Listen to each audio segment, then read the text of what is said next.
L'illusion vient d'une absence de lumière. Pour trouver la source de l'illusion, cherchez la compréhension qui manque.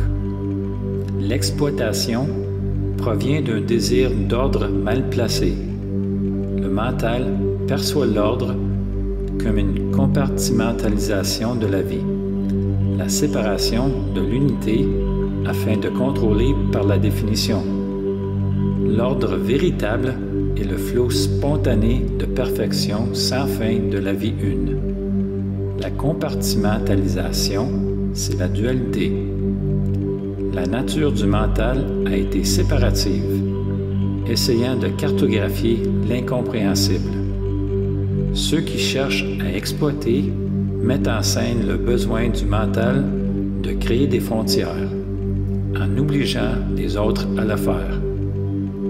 En illuminant la reconnaissance de l'unité de la vie, la véritable nature inclusive du mental assume sa place sur le trône de nos vies.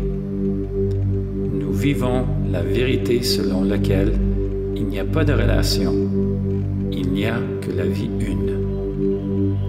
Le mental ne peut décider si une action vaut la peine d'être entreprise qu'en se basant sur l'examen de l'expérience passée. Le temps linéaire est une illusion.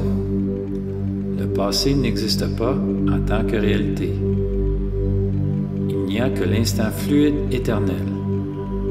Parce que la vie change de manière exponentielle avec l'écoulement de l'instant fluide, la prédictibilité linéaire du résultat est impossible.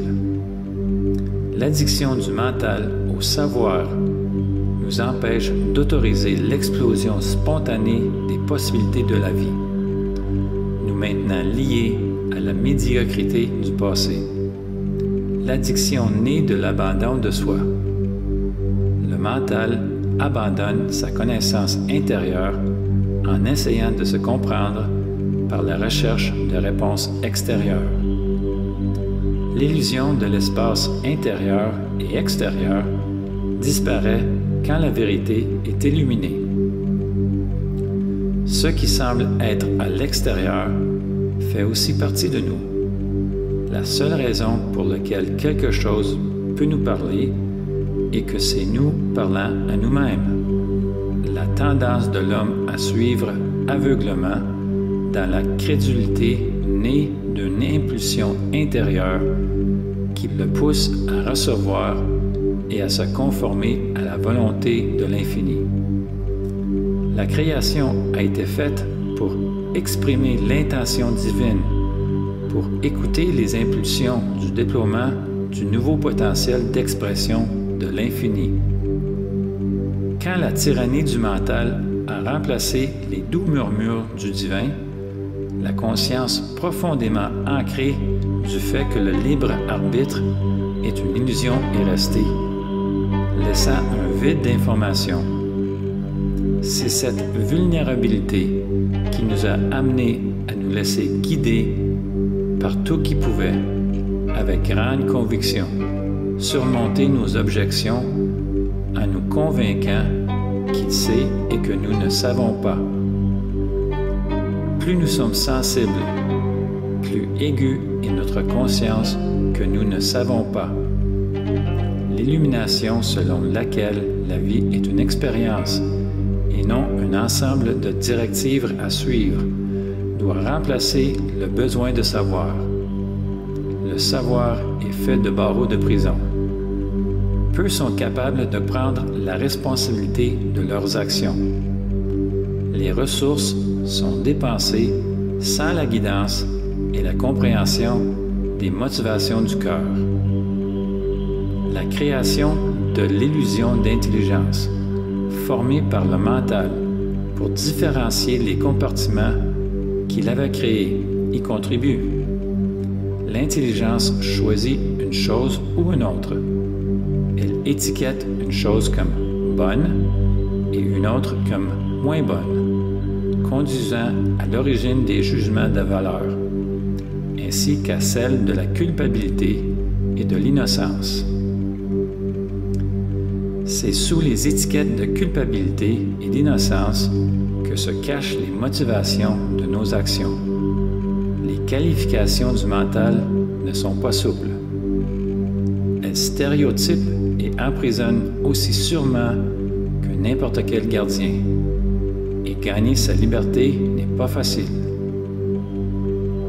Quand la vie est une expression de l'un et que le mental s'est fondu dans le mental inclusif et éternel qui embrasse plutôt qu'il ne divise, il n'y a plus de culpabilité. Il ne peut y avoir de culpabilité quand il n'y a pas de choix, car nous avons alors fusionné avec la volonté de l'infini. L'héroïsme et le martyre ont été exaltés au sein de la vie individualisée. Ils sont pourtant des illusions. Comment une partie de l'océan pourrait-elle se sacrifier pour une autre partie de l'océan, alors que l'océan est indivisible et incorruptible? Et même s'il pouvait en être ainsi, prendre une partie pour donner à une autre, ne changerait-il pas l'ensemble? Et si l'héroïsme consiste à poser une action audacieuse face à une menace perçue, examinons aussi cette illusion. La personne en unité de vision voit le choix le plus haut en tout moment.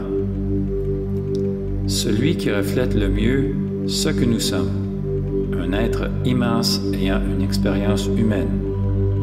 En le voyant, nous n'avons pas de choix. Vivre moins que notre vision la plus haute serait sortir de l'impeccabilité. Il est dit que la fortune sourit aux audacieux. La raison en est que toute la vie soutient celui qui vit sa vérité la plus haute, celui qui sait qu'il est tout ce qui est.